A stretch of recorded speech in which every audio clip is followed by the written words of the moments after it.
28 জুলাই সারা দেশে গ্রাফিতি ও দেয়াল লিখন এবং অনলাইন অফলাইনে গণসংযোগ কর্মসূচি পালন করে। এই দিন রাজধানী সহ দেশের বিভিন্ন স্থানে দেয়াল লিখন ও গ্রাফিতিতে ফুটিয়ে তোলা হয় অগ্নিঝরা প্রতিবাদ। তবে রাজধানীতে দেয়াল লিখনের সময় পুলিশি বাধার মুখে পড়তে হয় তাদের। পলাশীতে বাংলাদেশ প্রকৌশল বিশ্ববিদ্যালয়ে দেয়াল লিখন ও গ্রাফিতি কর্মসূচি পালন করেন কার্টুনিস্ট এবং চারুকলার শিক্ষার্থীরা। তবে পুলিশি বাধায় তাদের ওই কর্মসূচি আর শেষ করা সম্ভব হয়ে ওঠে না। পুলিশ তাদের রং তুলি জব্দ করে।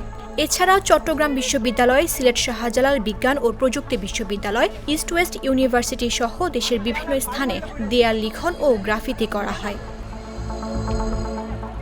দেয়ালগুলোর গ্রাফিতিতে সোনার বাংলা আজ মৃত্যুপুরী কেন, আমার ভাইদের মারলি কেন, save the country, join the fight, পুলিশি হত্যার বিচার চাই সহ গ্রাফিতিতে স্থান পেয়েছে ছাদে গিয়ে গুলিতে নিহত ছোট্ট রিয়ার কথাও। শাহজালাল বিজ্ঞান ও প্রযুক্তি বিশ্ববিদ্যালয়ের শিক্ষার্থীরা আবু সাইদের হাত উঁচিয়ে গুলির সামনে বুক পেতে দেওয়ার গ্রাফিতি আঁকেন। গোয়েন্দা পুলিশের হেফাজতে থাকা অবস্থায় এদিন রাতে কর্মসূচি প্রত্যাহার করার একটি ভিডিও বার্তা দেন কোটা সংস্কারের দাবিতে বৈষম্য বিরোধী ছাত্র আন্দোলনের অন্যতম সমন্বয়ক নাহিদ ইসলাম। তবে অন্য দুইজন সমন্বয়ক অভিযোগ করেন, জিম্মি করে নির্যাতনের মুখে এই বক্তব্য দেয়ানো হয়েছে। পরে বৈষম্য বিরোধী ছাত্র আন্দোলনের সমন্বয়ক আব্দুল কাদেরের গণমাধ্যমে পাঠানো বার্তায় সারা দেশে সোমবার ছাত্র জনতার বিক্ষোভ কর্মসূচি ও প্রতিবাদ সমাবেশ ঘোষণা করা হয়।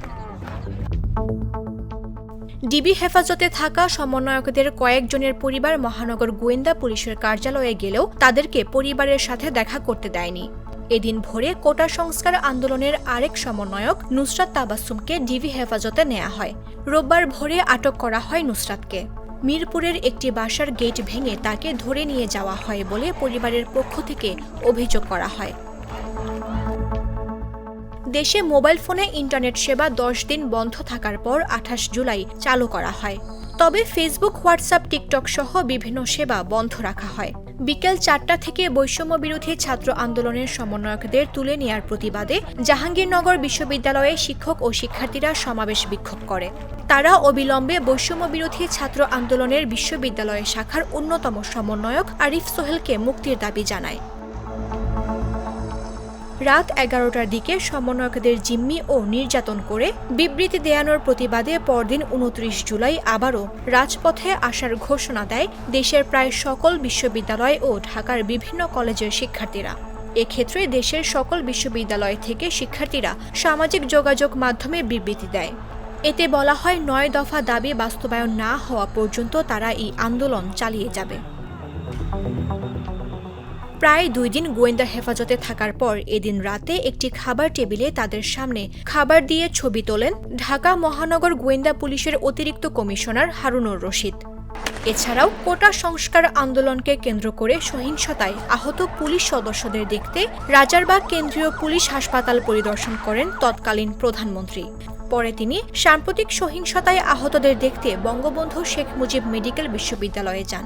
সেখানে চিকিৎসাধীন আহতদের খোঁজ খবর নেন। এর আগে সকালে গণভবনে আন্দোলনে নিহত আবু সাইদ সহ 34 জনের পরিবারকে আর্থিক সহায়তা প্রদান করেন।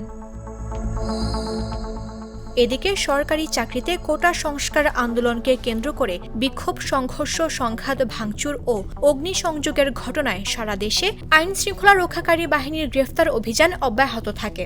সব মিলিয়ে রোববার পর্যন্ত রাজধানী ঢাকা সহ সারা দেশে গ্রেফতার হয় 10,028 জন। এই দিন রাজধানীতে সহিংসতার বিভিন্ন ঘটনায় আরও 22টি মামলা হয়। এ নিয়ে রাজধানীতে মোট মামলার সংখ্যা দাঁড়ায় 229 এবং গ্রেফতার সংখ্যা দাঁড়ায় 2,764 জনে। মামদুহা রাইসা, জাগো নিউজ।